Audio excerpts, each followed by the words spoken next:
ช่วงระหว่างทางเวลาที่เดินเวลานี้ก็บ่าย1 โมงหรือ13 นาฬิกาก็เป็นเวลาที่พระอาทิตย์กำลังอยู่ตรงระหว่างศีรษะพอดีก็เรียกว่าถ้าจะดูข้างล่างก็มีพระอาทิตย์อีกหลายดวงก็เลยทำให้ทางด้านของอุณหภูมิบนพื้นผิวถนนที่เดินนี้ก็มีอุณหภูมิที่สูงแต่ขณะที่ความร้อนแผดเผาร่างกายในขณะเดียวกันทางด้านจิตใจก็แผดเผาในเรื่องของกิเลสคือความขี้เกียจขี้คร้านการเดินนี้ก็ถ้าเดินด้วยสติเดินด้วย การเจริญสติไปด้วยมีสติรู้อารมณ์ของกายและก็อารมณ์ของใจถือว่าเป็นการเจริญสติปัฏฐานถึงจะมีความร้อนที่แผดเผาเราก็ใช้ความร้อนของกายไปแผดเผาความร้อนของใจถ้าใจเราเย็นแล้วก็ทุกสิ่งทุกอย่างก็เย็นไปด้วยอันนี้ก็ถือว่ายังไม่เข้าขั้นถึงขั้นของการอัตตกิริมัฏฐานุโยคถ้าเกิดว่าการเดินนั้นมันมีประโยชน์ก็คือเกิดศรัทธาเกิดจิตปราโมทย์เกิดขึ้นในจิตในใจก็เป็นไปต่อผลดีในข้อวัดปฏิบัติการเดินนั้นก็มีอานิสงส์ทั้ง5ประการด้วยกันในการเดินจงกรมช่วงนี้ก็พอดีเป็นช่วงที่กระเพาะกำลังทำงานระหว่างนิวรณ์ใหม่กำลังจะเกิดขึ้นการเมาอาหาร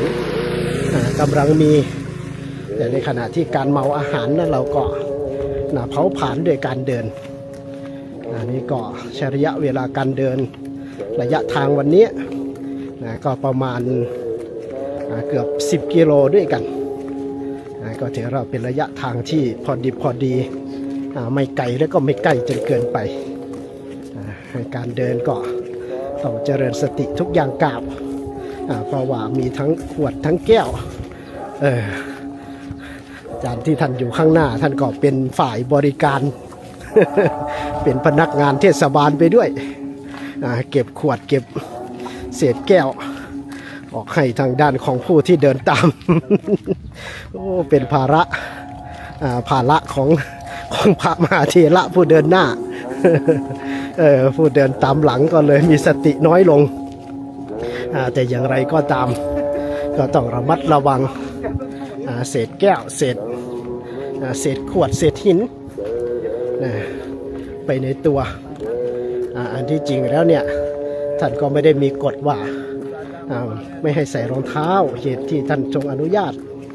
ในการใส่รองเท้านั่นก็เพราะอย่างนี้แหละเพราะถนนมีเศษขวดเศษแก้วมีเศษหินพระพุทธองค์จึงทรงอนุญาตให้มีการใส่รองเท้าได้ดังนั้นเราก็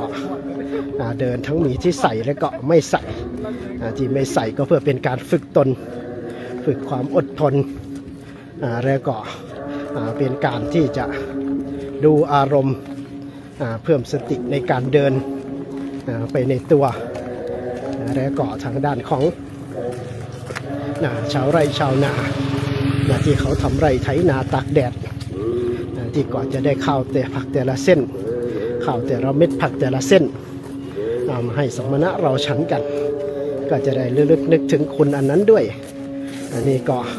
มีประโยชน์หลายๆด้านในการฝึกตนและก็ฝึกจิตในขณะเดียวกันก็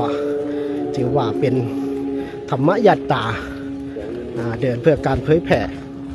ในครั้งพุทธกาลท่านก็ใช้การเดินนี่แหละเป็นการเผยแผ่คามาคามังนักขเรนักขรัก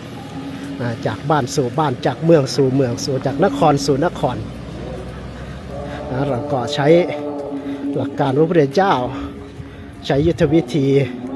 ของสมัยโบราณมาเป็นการเผยแผ่ ญาติโยมก็มีติดตามกันมาหลายสิบท่านเช่นเดียวกันก็น่าอนุโมทนาก็ฝากโยมติดตามกันใน EP ต่อๆไปในคลิปต่อๆไป